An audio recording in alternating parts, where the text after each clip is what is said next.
হৃদয়কে ধাক্কা মেরে সরিয়ে দিয়ে ইমন বলল, তুই কোথায় যাচ্ছিস? আমি ওই সারা জিনিস নেব। তোকে বলেছি না আমার সাথে লাগবি না, যা সর এখান থেকে। বলেই এগিয়ে গেল ইমন।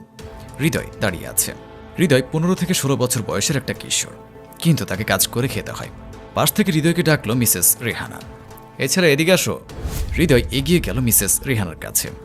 মিসেস রেহানা বিভিন্ন প্রকার সবজি কিনেছেন। তিনি বললেন, এগুলো নাও। আচ্ছা ম্যাডাম বলে হৃদয় তার ঝুড়িতে জিনিসগুলো তুলতে শুরু করল। কাঁচামরিচ দেন 1 কেজি। আমার মা খুব জাল খায়, আমি পারি না। মিসেস রেহানা হাসি মুখে বলল, কি নাম তোমার? আমার নাম হৃদয়। বাড়িতে কে কে আছে তোমার? আমার মা আর ছোট বোন আছে, বাবা নাই। আমার বয়স যখন 6 বছর তখন বাবা রোড অ্যাক্সিডেন্টে মারা গেছে। আচ্ছা, সব জিনিস তোমার ঝুড়িতে তোলা হয়েছে? হ্যাঁ ম্যাডাম, সব জিনিস ঝুড়িতে তুলে নিয়েছি। সবজি বিক্রেতাকে বললেন, ঝুড়িটা হৃদয়ের মাথায় তুলে দেন। সবজি বিক্রেতা ঝুড়িটা হৃদয়ের মাথায় তুলে দিয়ে বললেন, ম্যাডাম ছেলেটা খুব ভালো, কিন্তু অন্য ছেলেরা ওকে হিংসা করে কাজ করতে দেয় না, ওকে মারে, তবুও হৃদয় প্রতিবাদ করে না। কেন হৃদয়, তুমি প্রতিবাদ করো না কেন? ম্যাডাম, আমার যতটুকু রিজিক আছে আমি সেটা যেভাবেই হোক পাবো। ওরা আমাকে হিংসা করেও কেড়ে নিতে পারবে না, তাই কারোর সাথে ঝগড়া করি না।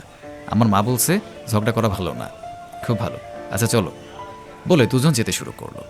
যেতে যেতে মিসেস রেহানা বলল, তোমার মা কি করে? আমার মা বাসা বাড়িতে কাজ করতো, এখন আর কোনো কাজ করতে পারে না, মা খুব অসুস্থ। আমি কাজ করে আমগো সংসার চালাই, মায়ের সেবা করি। আমার মায়ের আমার নিয়ে অনেক স্বপ্ন।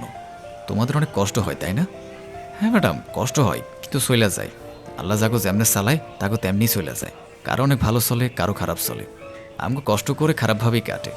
মায় সবসময় বলে, পরিশ্রম করলে একদিন আমগো ভালো কাটবো।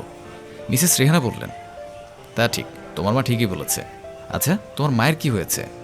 আমার মায়ের হাঁপানি সমস্যা, শরীর তেমন ভালো নাই, তাই কাজ করতে পারে না।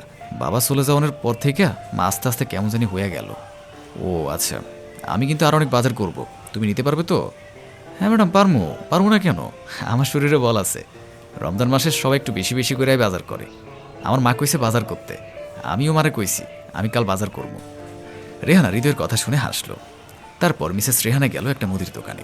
ব্যাগ থেকে একটা লিস্ট বের করে দোকানিকে বলল, এখানে যা লেখা আছে তার সব কিছু 2টা করে দেবেন, আর আলাদা আলাদা করে প্যাকেট করবেন। তারপর হৃদয়কে বলল, তুমি পড়াশোনা করো নাকি শুধু এই কাজই করো? হ্যাঁ ম্যাডাম, আমি ক্লাস 9-এ পড়ি আর এই কাজ করি, আর ছোটো বোনটাও স্কুলে যায়। অনেক খরচ, কিন্তু আমি অত টাকা ইনকাম করতে পারি না। খুব ভালো হৃদয়, খুব ভালো, পরিশ্রম করো, ইনশাল্লাহ সব হবে। মুদি দোকানি জিনিসগুলো হৃদয়ের ছুরিতে দিয়ে তার মাথায় তুলে দিয়ে বলল, আপনি ঠিকই বলেছেন ম্যাডাম, পরিশ্রম করলে সবই হবে। তারা চলে গেল। বাজার থেকে বের হয়ে মিসেস রেহানা অটো ডাকল। অটোতে সব কিছু তুলে দিচ্ছে হৃদয়।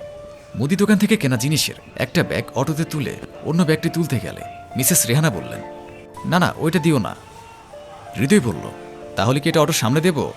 মিসেস রেহানা বললেন, এটা তোমার মায়ের জন্য। হৃদয় অবাক দৃষ্টিতে মিসেস রেহানার দিকে তাকিয়ে থাকল। মিসেস রেহানা চলে যাচ্ছেন, হৃদয় সেদিকে তাকিয়ে আছে। রেহানা হৃদয়ের দিকে তাকিয়ে মুখে এক চিলতে হাসি দেখতে পেল।